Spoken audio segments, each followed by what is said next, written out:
जय भीम दोस्तों, जय भारत, जय संविधान। आज हमारे साथ में एंटी क्राइम न्यूज़ चैनल पर फिर से मौजूद हैं जय भगवान जाटव जी। जय भगवान जाटव जी के कार्यालय में यह इंटरव्यू किया जा रहा है ईवीएम के विषय में। ईवीएम एक ऐसा गंभीर मुद्दा है जिसको कुछ क्रांतिकारियों ने, जैसे वामन मेश्राम जी हैं या बहुत सारे क्रांतिकारियों ने उठाया था और समय समय पर इस पर आवाज़ उठाई, लेकिन अब काफ़ी टाइम से आवाज़ शिथिल पड़ गई है। साथ ही दिल्ली के एमसीडी चुनाव जो होने थे वो भी रद्द कर दिए गए। क्या हाल है, किस स्थिति में, या गोरिल्ला स्टाइल में ये चुनाव को करेंगे या कैसे करेंगे, या वो समय ही निकाल देंगे। तो विपक्ष की सरकार है या पक्ष की सरकार कहें, लेकिन भारत जो इस समय एक तरफा मिशन एंड मूवमेंट चला रहा है, क्या ये ठीक है? सर, ईवीएम पे विषय में क्या कहेंगे? मैं एंटी क्राइम न्यूज़ चैनल का शुक्रगुजार हूँ कि उन्होंने ईवीएम के ऊपर मेरे विचार जानने की कोशिश की। इस बारे में मैं अब बता दूँ, ये पूरा देश सुन ले, ईवीएम को ये सरकार हटाने वाली नहीं है। चाहे कितने भी यहाँ प्रदर्शन हो जाए, धरने हो जाए, मर्डर हो जाए, चाहे लाख आदमी भी हम मारे जाए, तो भी ईवीएम नहीं हटेगी। ईवीएम हटाने का मतलब है कि जो पार्टी सत्ता में है उसको अपनी सत्ता खोना। तो ये ईवीएम एक माध्यम है, इसके अलावा भी कई और माध्यम हैं जिसकी वजह से ये चुनाव सब मैनेज होते हैं। अब चुनाव कभी हुए नहीं, ना आगे होंगे, क्योंकि ये चुनाव होने की संभावना इसलिए ख़त्म हो गई है कि जो ये लोग 50 साल राज करेंगे। यदि ये चुनाव होंगे तो लोकतंत्र में जरूरी नहीं कि इनकी सरकार बने, लेकिन क्योंकि इन लोगों ने ये तय कर दिया है कि हम ईवीएम का इस्तेमाल भी करेंगे, सारे हथकंडे अपनाएंगे। इसमें ना तो कोई वीडियोग्राफी होती है, काउंटिंग के टाइम पर भी नहीं होती है, वोट डालने के टाइम पर भी नहीं होती है, और इसमें बहुत लकोले हैं जिसके अंतर्गत हेरा फेरी होकर के चुनाव जीतते हैं।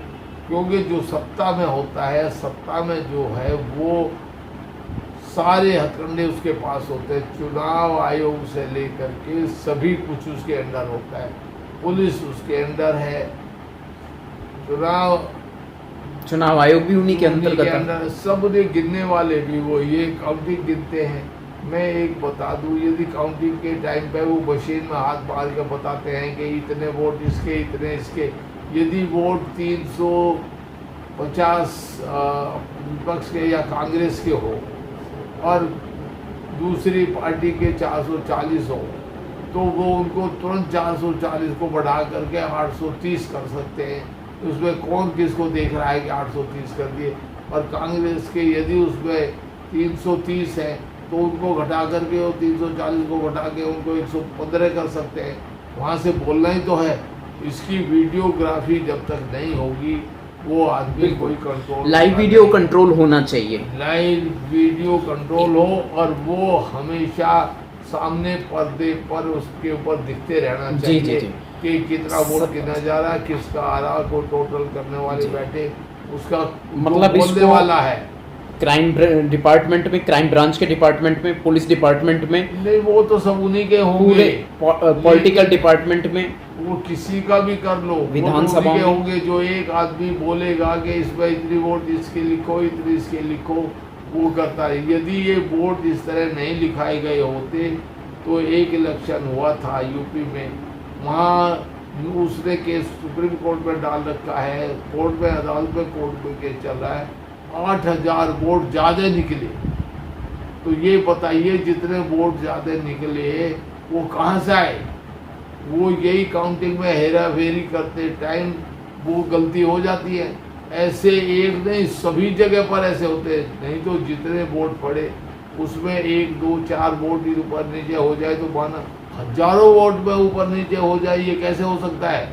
ये सिर्फ जो काउंट करके बोलने वाला आदमी है, यदि उसके ऊपर कंट्रोलिंग नहीं है, और जो आदमी खड़ा करते हैं उसको खरीद लिया जाता है। जो भी खड़ा करो, जिसको 10-5 लाख का आजकल तो ये जो ईवीएम की सेटिंग चल रही है ना, टोटल ईवीएम की सेटिंग बिल्कुल होती है। जो ये कहते हैं ईवीएम की सेटिंग नहीं होती, ये फोन है, टेलीफोन रखा है, इसकी तो सेटिंग होती है। जो चाहो जब चाहे तब चाहे कैसे ही कर ले। आप इसका छोड़ो, परीक्षा पात्र छोड़ा जाता है, लाखों किलोमीटर ऊपर चला जाता है, उसके बाद जाने के बाद वो भी रिमोट कंट्रोल डाले, उसको भी यहाँ एक कमरे में बैठ करके यदि ऑपरेट किया जा सकता है, तो उसको यहीं से ठीक किया जा सकता है। तो वहाँ ये बोर्ड में करना, ऊपर नीचे करना, ये कोई बड़ी बात थोड़ी है, ये तो बहुत छोटी बात है। ये क्यों नहीं हटाना चाहते?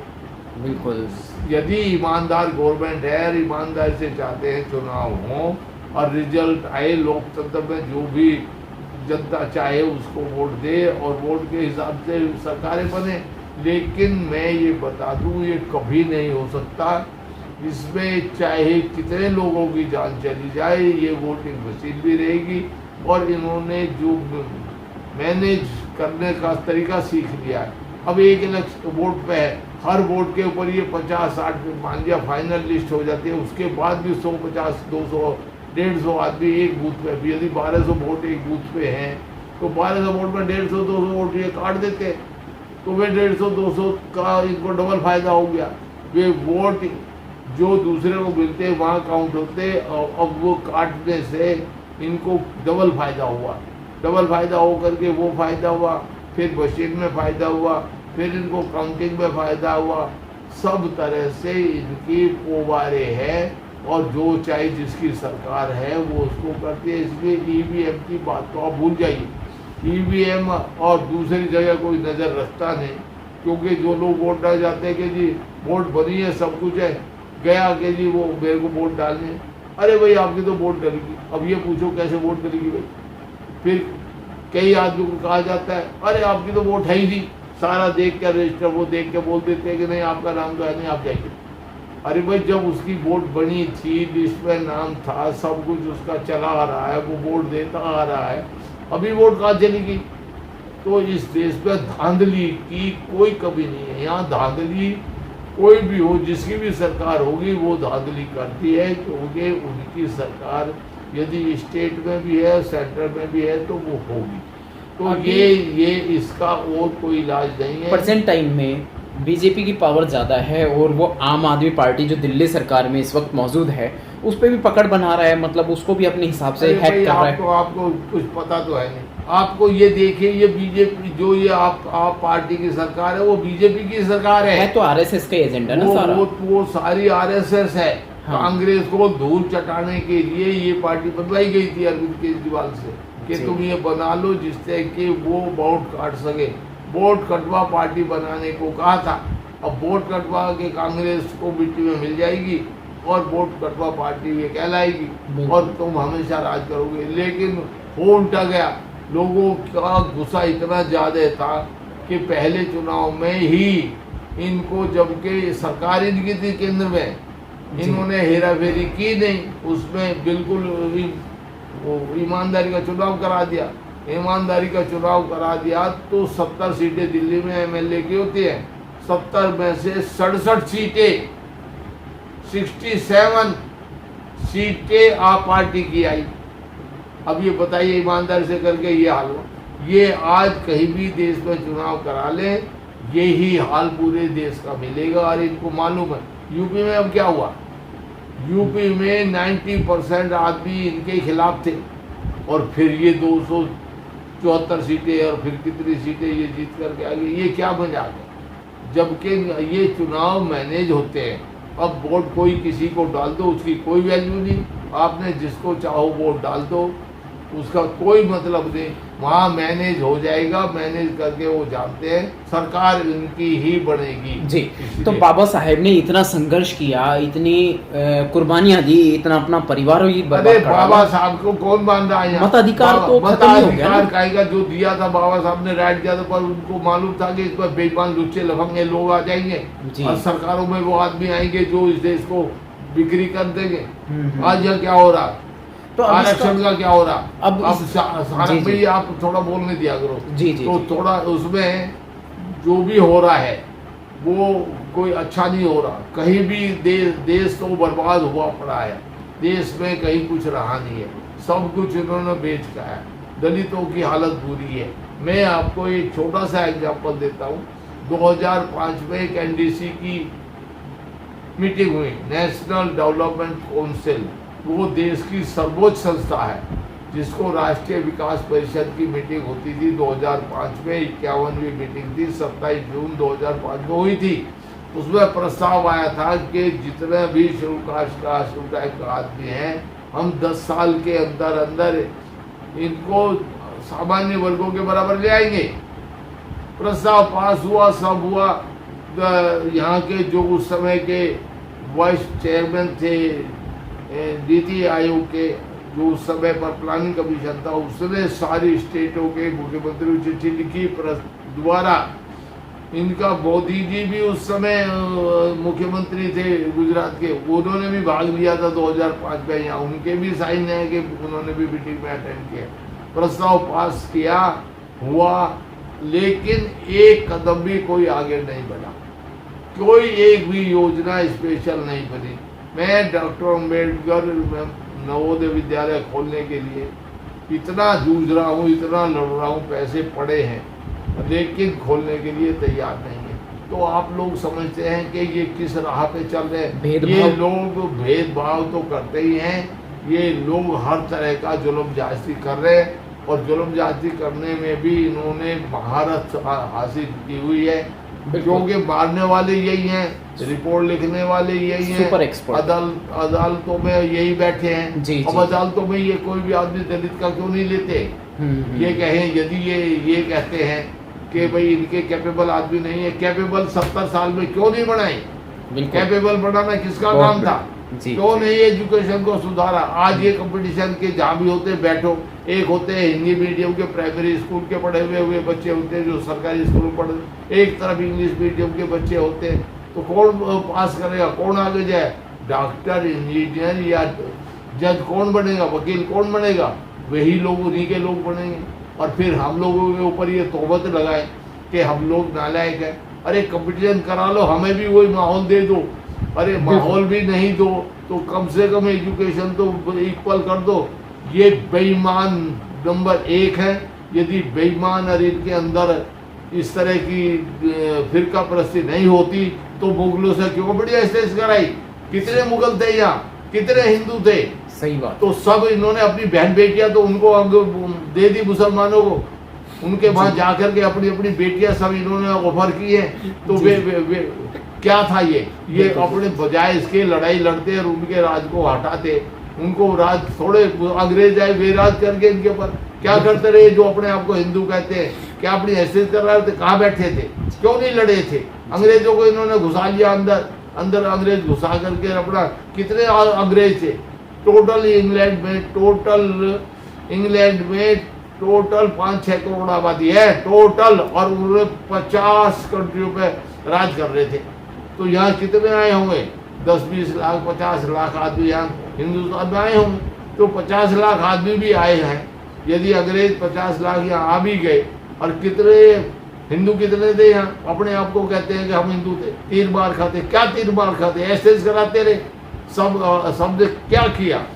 अरे मुझे तो बड़ा अफसोस होता है, ये आज पहलवान बड़े घूम रहे हैं, आज बड़ी बाहें चला करके कभी मुसलमानों को मार रहे हैं, कभी दलितों को मार रहे हैं। अरे आज अपनी ऐसे कराते, उस दिन ऐसे कराई होती ना तो फिर ये देश गुलाम, इतने हजारों साल देश गुलाम रहा, ये हजारों साल देश गुलाम कैसे रहता? उनकी तादाद यदि 50 लाख थी, तुम्हारी कम से कम 25 करोड़ होगी, तो तुम क्या करते रहते? कहते अखंड भारत था। अरे कहते हैं नेपाल भी हमारा था, बिरमा भी हमारा था, मलेशिया भी हमारा था, पाकिस्तान भी था, बांग्लादेश भी था, अफगानिस्तान भी था, ये अखंड भारत में ही था ना। तो तुम्हारी कितनी आबादी थी? तो क्या अपनी ऐसे करा रहे थे? क्यों नहीं लड़ाई लड़ी? यहाँ पर सिर्फ ये करते रहे, जाति पाति में बांटते रहे, हम लोग को जात पात में बांट करके अपनी कमजोरी यहाँ पर जाहिर करते रहे। तो ये सब लोग, ये ब्राह्मण ही इस देश में राज करेगा। मैंने तो अपने पिछले भी बार कहा था कि इस देश में यदि ब्राह्मण को माइनस कर दो तो ये देश आगे बढ़ना शुरू हो जाएगा। मतलब कुल मिला के मैंने ये कहा था, जाति पाति कि जाति पाति तोड़ो या तो ना तोड़ो, ये तो नहीं तोड़ेंगे। क्यों तोड़ेंगे? जिन्होंने जात पात बनाई वो क्यों तोड़ेंगे? वो जात पात तो टूटने वाले इस देश में है नहीं। लेकिन एक बात हो सकती है कि जो पार्लियामेंट हाउस में जाए, जो चुनाव हो, हमारा दलित समाज और मुसलमान समाज एक तय कर ले, किसी को भी वोट दो, किसी भी पार्टी से आदमी यदि ब्राह्मण खड़ा है उसको वोट नहीं देना।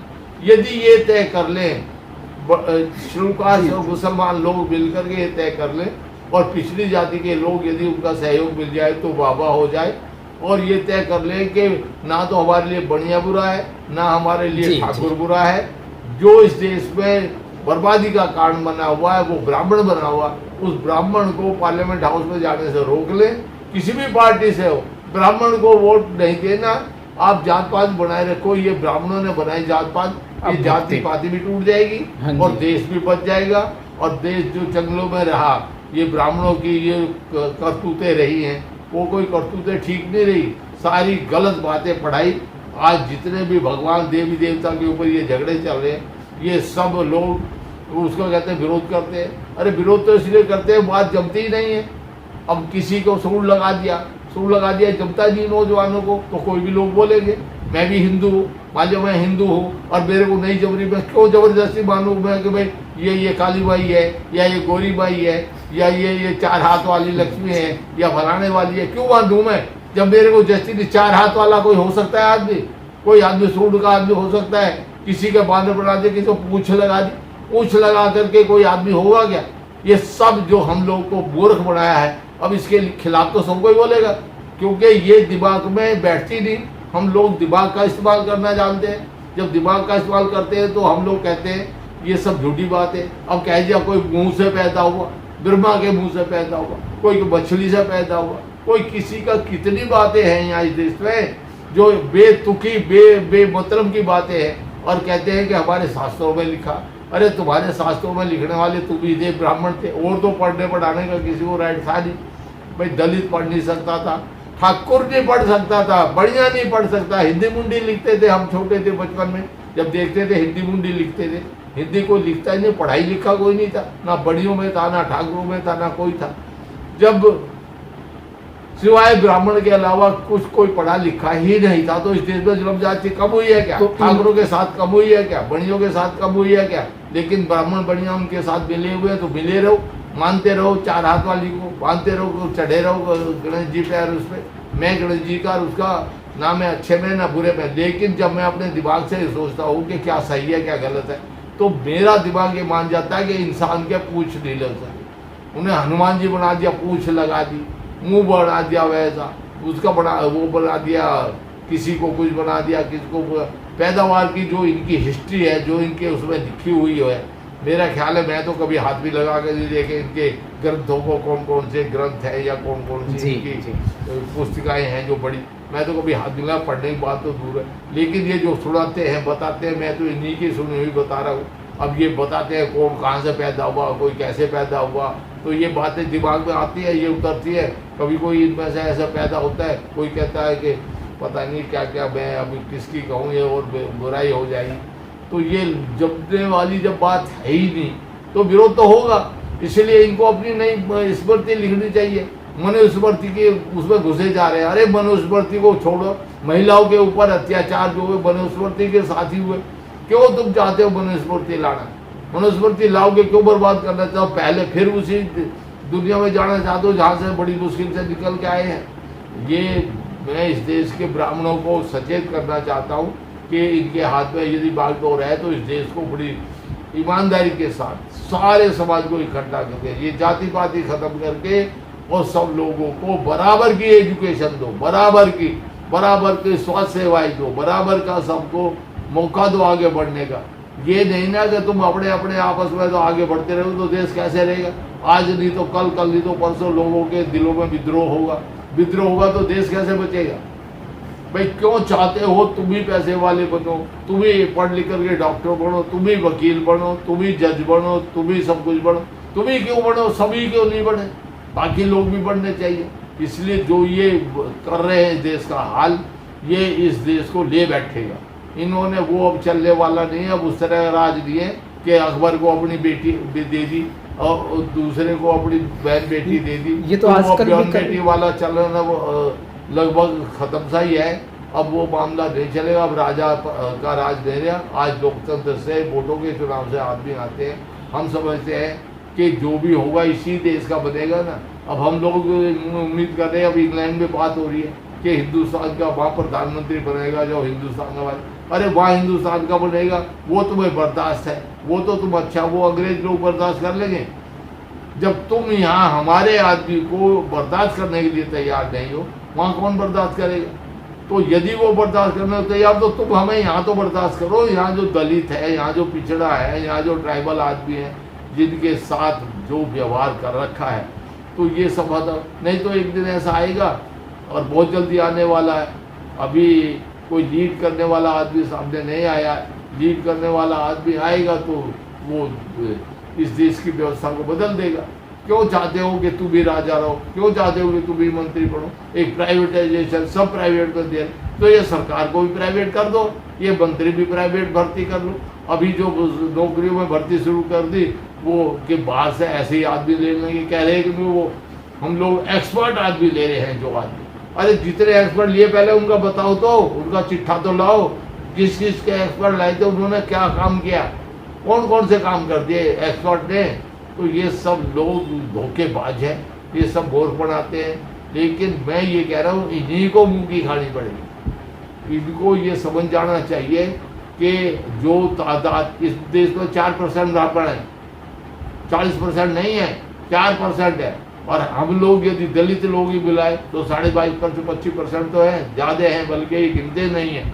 ये बेईमान लोग हैं। इन लोगों ने जो यहाँ मान लिया दिल्ली का ही ले, दिल्ली में बाहर से कितने लोग आए हुए, यहाँ 17% आबादी बताते हैं, 17% है, यहाँ 32% आबादी है, लेकिन उनको गिनते ही नहीं। जो बॉम्बे चले गए इधर उधर से, उनको गिनते ही नहीं। वो लोग तो नॉन शेड्यूल कास्ट हो जाते हैं, ना तो उनको उसमें राइट मिलता, उनको कोई फैसिलिटी मिलती, ना उनको वो शेड्यूल कास्ट रह जाते। तो ये बेईमानी ये नहीं है। समझा समझा के इनको बांध के लिख लिख के इनको भेज दिया कि भाई ये आदमी जो कहीं भी है, जो बाई बर्थ शेड्यूल कास्ट है, वो देश के किसी कोने में बच जाए, शेड्यूल कास्ट है। लेकिन इनकी नीयत ठीक नहीं। इन्होंने अपनी नीयत इतनी बिगाड़ रखी है कि यदि कोई आदमी, यदि यूपी का कोई जाटव चमार आदमी यदि कोई चला जाए महाराष्ट्र में, तो वो शेड्यूल कास्ट नहीं रहेगा। कोई आंध्र में चल जाए या आंध्र का यूपी में आ जाए, वो शेड्यूल कास्ट नहीं। ये क्या मतलब हुआ? काफी रणनीतियां बना रही है। ये जो नीतियाँ है सब गलत है। शेड्यूल कास्ट चाहे वो आंध्र में पैदा हुआ, चाहे वो दिल्ली में पैदा हुआ, चाहे वो यूपी में पैदा, जब तक उसका विकास नहीं हो रहा तब तक उसका सर्टिफिकेट पूरे देश को मानना चाहिए। लेकिन नहीं मानते। उसमें हमारी गिनती भी 20-25% कम हो रही है। यदि उसको शेड्यूल कास्ट नहीं मानोगे तो 20-25% कम हो गए ना। बड़े बड़े शहरों में सब लोग गाँव निकल सके के बाबा साहब के कहने के अनुसार वो सब लोग शहरों में आ गए, क्योंकि वहाँ ना जमीन है, ना जायदाद है, ना कमाई का कोई साधन है।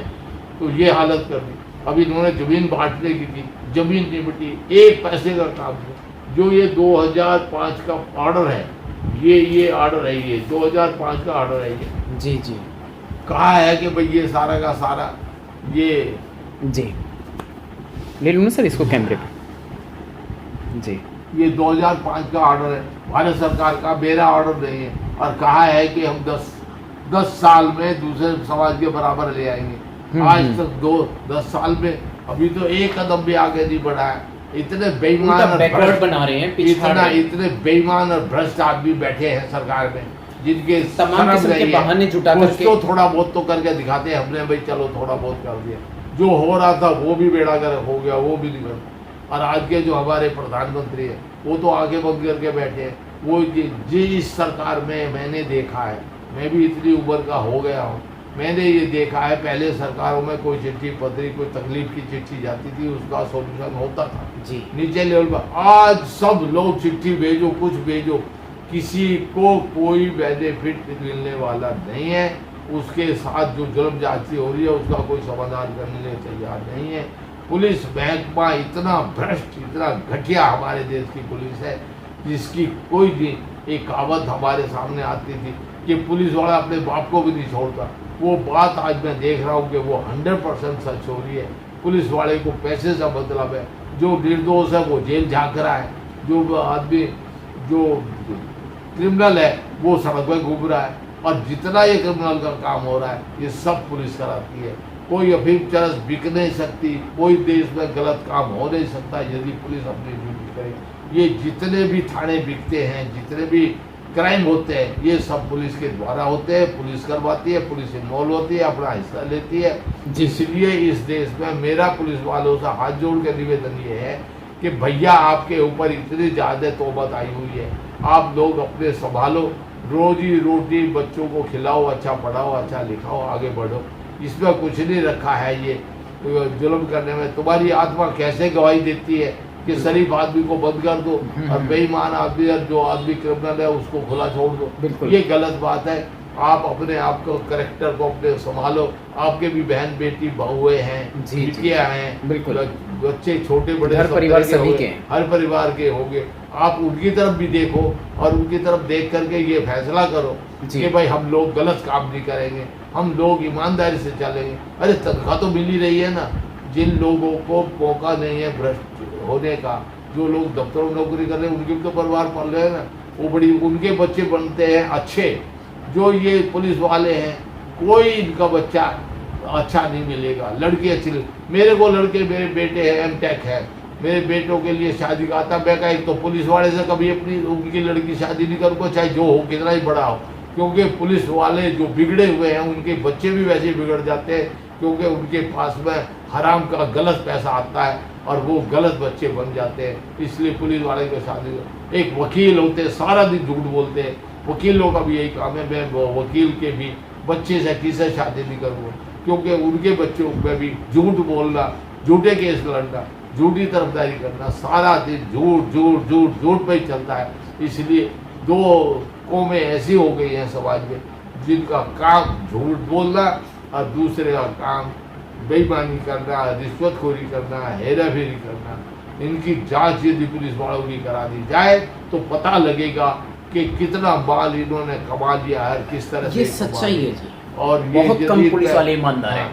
बहुत कम। ऐसा नहीं है कि वो तो ईमानदार तो सब जगह होते हैं, ईमानदार भी मिलेंगे, पुलिस में भी ईमानदार हैं। मैं इस बात की तायद करता हूँ कई लोग, लेकिन वो तो खुड्डे लाइन होते हैं। उनको तो खुड्डे लाइन इस जगह बैठा देते हैं, ले जाके जहाँ उनके हाथ में कोई पावर ही नहीं होती। उनको कोई पसंद नहीं करता, क्योंकि जो नीचे से पैसा लेते हैं वो ऊपर तक सबको जाता है। अरे भाई ये बंद करो, ऊपर से नीचे तक पैसा बांटना लेना, कुछ ईमानदारी के साथ चलो। ये देश हमारा है, ये आदमी जनता हमारी है, ये सब हमारे भाई बहन हैं। सबके साथ प्यार का, इज्जत का रास्ता निकालो। जिसके साथ कोई जुल्म ज्यादती होती है उसके साथ इंसाफ करो, उसको क्रिमिनल मत बढ़ाओ। जो लोग अच्छा कमा खा करके चल रहा है उनको तुम जेल में ठूस देते हो। कितने केस नहीं हुए, कई लोगों मर्डर हुए, सजा होगी, आदमी जेल में पड़ा है। आदमी जेल में, 4-4 आदमी जेल में सब फर्जी केसेस में डाल देते हैं। लगा बाद में लगा कि वो तो जिस लेडी का मर्डर हुआ था वो तो जिंदा ही आ गई। वो मर्डर उसके ऊपर सजा करवा दी, जेल भिजवा दिया, उनको कई को फांसी लगवाने का ऑर्डर करवा दिए। और वो कैंडिडेट जिसके बारे में वो जेल गए और जेल की सजा भुगत रहे हैं, वो कैंडिडेट ही मरा नहीं, वो तो जिंदा था, वो आ गया। अब बताइए पुलिस को क्या उनकी इंक्वायरी है, क्या उनका केस है। ऐसे बहुत से केस सारे अखबार में आते रहते हैं। अदालतों के फैसले आए, उनको सजा दे दी। अदालतों को भी बड़े ध्यान से, मेरा आग्रह है कि अदालतों को भी किसी तरह के किसी उसमें नहीं आना चाहिए और निष्पक्ष होकर के वो देना चाहिए। अब हम लोगों को, हमें दलितों को, जितने भी हमारे समाज के आदमी, हमें अदालतों पे बिल्कुल विश्वास नहीं रहा। क्यों नहीं रहा, ये अदालतों को सोचना चाहिए कि इनको भी विश्वास दो। बताइए किस केस में सजा हुई है। कहीं वो बाथम का हुआ बिहार का, उसमें 56 आदमी थे, सारे हाईकोर्ट ने बरी कर दिए। जिनको सजा हो रखी थी उनको सबको छोड़ दिया। खैरलाल जी हुआ, और कितने हुआ, कुबेर कांड हुआ, पनवारी कांड हुआ, कहाँ कितने कांड हुए। अब ये देखना, अब इसमें किसको बहुत सजाएं बहुत होती है। जो यहाँ हाथरस में लड़की का हुआ, उन्नाव में हुआ, देखना किसको कुछ होने वाला नहीं है, क्योंकि करने वाले उन्हीं के आदमी हैं, पुलिस वाले उन्हीं के आदमी हैं, अदालतें उन्हीं की है। वो अपने आदमी को सजा नहीं देगी। लेकिन ये गलत है, ऐसा किसी को भी नहीं करना चाहिए। ईमानदारी से, जैसे ये भगवान को मानते हैं, मैं तो मानता नहीं, लेकिन यदि ये भगवान को मानते हैं ये तो और ज्यादा पाप करते हैं। मैं तो नास्तिक आदमी हूँ, मैं तो मानता नहीं हूँ, क्योंकि मैंने देख लिया भगवान भी सब नकली हैं। जो ये बना रखे हैं ये सब नकली मामला चल रहा है, तो मैं तो इनको सबको मानता नहीं हूँ, मैं तो नास्तिक हूँ। लेकिन यदि मानते हैं भगवान को तो उसको हाजिर नाजिर मान करके भगवान से डर के, यदि कोई है तो उससे डर करके तो ईमानदारी के साथ काम करो। भाई ये देश अपना है, इसको चाहे अदालतें हो, जजेज हो, चाहे दूसरे हो, सब लोगों को बड़ी ईमानदारी के साथ फैसला दे रहे थे। अब सारा उसमें पता है क्योंकि ये प्रूफ आ गया, झूठे गवाह, झूठे केस और झूठी अदालतें, सब मामला सारा नकारा है। पूरा सिस्टम हैक कर रखा है। बहुत फेडअप है इस देश में, जो इस देश में हो रहा है, झूठ ही झूठ, झूठ ही झूठ, झूठ ही झूठ, कहीं तो ईमानदारी दिखाई दे। सारे चारों तरफ आदमी झूठ बोलने में जरा भी नहीं घबराता, उसको ये नहीं आता कि भाई मुझे झूठ काहे के लिए बोलना, तो झूठ तो बोलना ही नहीं चाहिए। झूठ बोलने की जरूरत क्या है, लेकिन यहाँ बिना बात के, बिना वजह के भी झूठ लोग झूठ बोलते हैं। सारा झूठा हो गया है देश। ऐसा नहीं है मैं ये कह रहा हूँ कि इसमें ईमानदार भी आदमी हैं, लेकिन उनकी संख्या नगण्य हो गई है, बहुत कम संख्या हो गई है। और बेईमानों का, भ्रष्टों का इस देश में कब्जा हो चुका है। आज इस देश को संभालने की, सुधारने की जरूरत है। बड़ी मुश्किल से देश आज़ाद हुआ है, नहीं तो देश में जो पहले होता रहा, जो मुगलों ने किया, वहाँ 10-20 हज़ार आदमी आए और सारे मुगलों ने राज कर लिया, कहाँ से कहाँ तक जा नहीं सकते, आ नहीं सकते। हम लोग वहाँ मूर्खों की तरह से बैठ करके सब लोग उनकी गुलामी झेलते रहे, हम गुलामों के गुलाम रहे। इनको ये सोचना चाहिए, अंग्रेज यहाँ थे, कनॉट प्लेस में कुत्ता जा सकता था, हमारा इंडियन आदमी कनॉट प्लेस में नहीं जा सकता है। इन लोगों ने ये सब बातें झेली है। अब इन लोगों को चाहिए कि अब हमारा जमाना आया, हमारे भाई के साथ जो हमारे पूर्व में जो हमारे जो बुजुर्ग गए हैं, उन लोगों ने बड़ी यहाँ की जलालत की जिंदगी झेली है अंग्रेजों के ज़माने में। अब लोग हम आज़ाद हुए तो देश में सबको बराबर का हक दे, सबको इज्जत दे, मान दे, सबको बराबर आगे बढ़ने का मौका दे, तभी ये देश सुरक्षित और ईमानदार रहेगा। तो मेरा प्रधानमंत्री जी से भी आग्रह है, मेरा यहाँ के जो भी और कर्णधार है, जिनकी हाथ सरकार है, उससे अनुरोध ये है कि भाई निष्पक्ष होकर के सबके साथ ईमानदारी का व्यवहार करो।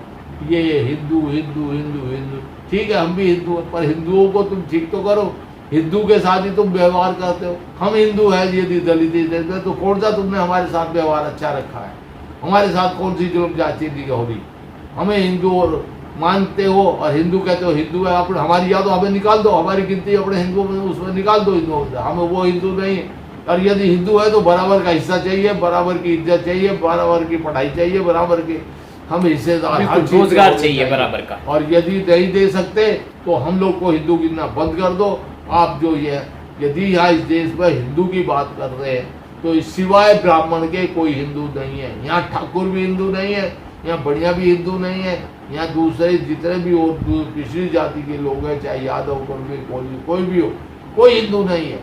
ये ब्राह्मण ही एक कौम है जो हिंदू है, और वो अपने आप को कभी हिंदू कहते नहीं है।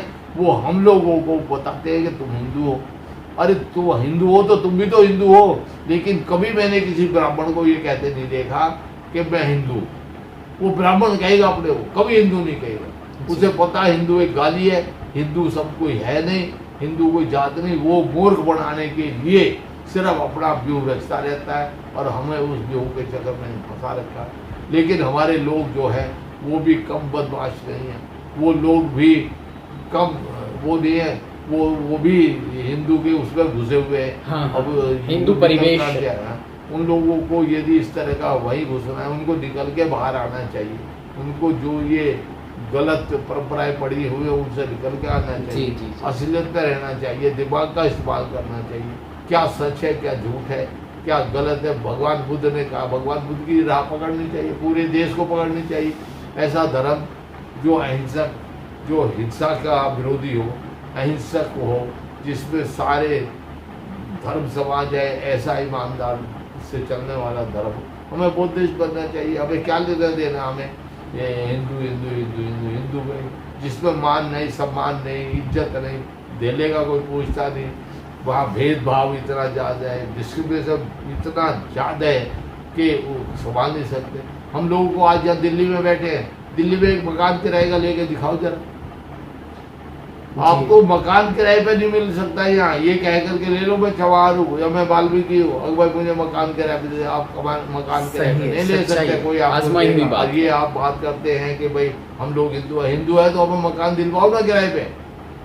तो मेरा सभी लोगों से, अपने समाज से माफ़ी मांगते हुए, मेरे को यदि कोई बात आपको बुरी लगे तो मैं उससे माफ़ी चाहता हूँ, लेकिन सच्चाई मैंने आपके सामने बयान की है और मैंने अपने दिल का दर्द आपके सामने रखा है। मैंने ये सारी चीज़ें देख ली है। हम लोगों को अंधविश्वास से, पाखंडवाद से बचना चाहिए और मैं जो यहाँ के इस देश की ब्राह्मणवादी व्यवस्था है उससे भी तिलांजलि देनी चाहिए। और ब्राह्मणों से मेरा आग्रह है कि वो अपने अच्छे देश को अच्छी तरह से लेकर चलें और देश में सुख समृद्धि कैसे है उस तरह के प्लानिंग बिल्कुल बिल्कुल। उनके जो कुरकुल माइंड है, जो कुरकुल माइंड लेकर के वे लोग सोचते हैं ये लोग भीख मांगे हम लोग राज करें, कैसे चलेगा भाई? ये चलेगा तो कितने दिन चलेगा? और ये ब्राह्मण 4% है इस देश में, ब्राह्मण के खिलाफ बड़ा जहर हो रहा है पैदा। तो मैं ये चाहता हूँ कि ये इस देश में किसी के दिल में कोई जहर पैदा नहीं, ये तो क्रिएटिविटी तो उन्होंने करी है ना। देखो क्रिएटिविटी चाहे जो करी, जी जी जी, लेकिन देश का माहौल बिल्कुल 95% तो जिम्मेदार नहीं है, बिल्कुल खराब हुआ। किसी के दिल में भी देश के प्रति ना कोई लगाव है, ना प्यार है, ना देश को कोई ये बातें तैयार है मेरा देश है। लोगों की मैं सबसे बातें होती है, सबकी बातें सुनने के बाद ये सब दिख रहा है कि लोगों में दिन काटने समय गुजारने वाली बात है। और जब से ये मोदी जी आए हैं तब से तो और ही बुरा हाल हो गया है, बचा कुचा भी गया। इसलिए मेरा अनुरोध है मोदी जी से भी, भाई यहाँ तुम आए हो, अच्छे काम करके दिखाओ, अच्छा देश चला के दिखाओ, सब लोगों के साथ एक सा व्यवहार करो, सबको बराबर लेकर के चलो। ये क्या जड़ पचड़ कर रखी है, ये तो कसम खा के आए कि देश को बचे कुचे कोई बर्बाद करके छोड़ेंगे। तो मेरा अनुरोध यही था, मैं इससे ज़्यादा नहीं कुछ कहना चाहता, लेकिन फिर भी मैं, यदि मेरी बातें किसी को पसंद ना आई हो या मेरे से कोई बुरा वर्ड समझ के निकल गया हो या उनको सूट ना करता हो तो मैं माफ़ी चाहता हूँ, भाई मुझे माफ़ करना, पर इस देश को बचा लो, इस देश को ठीक चलाओ। धन्यवाद, जय भीम। बहुत बहुत शुक्रिया, बहुत बहुत साधुवाद। जय भीम, जय भारत, जय संविधान।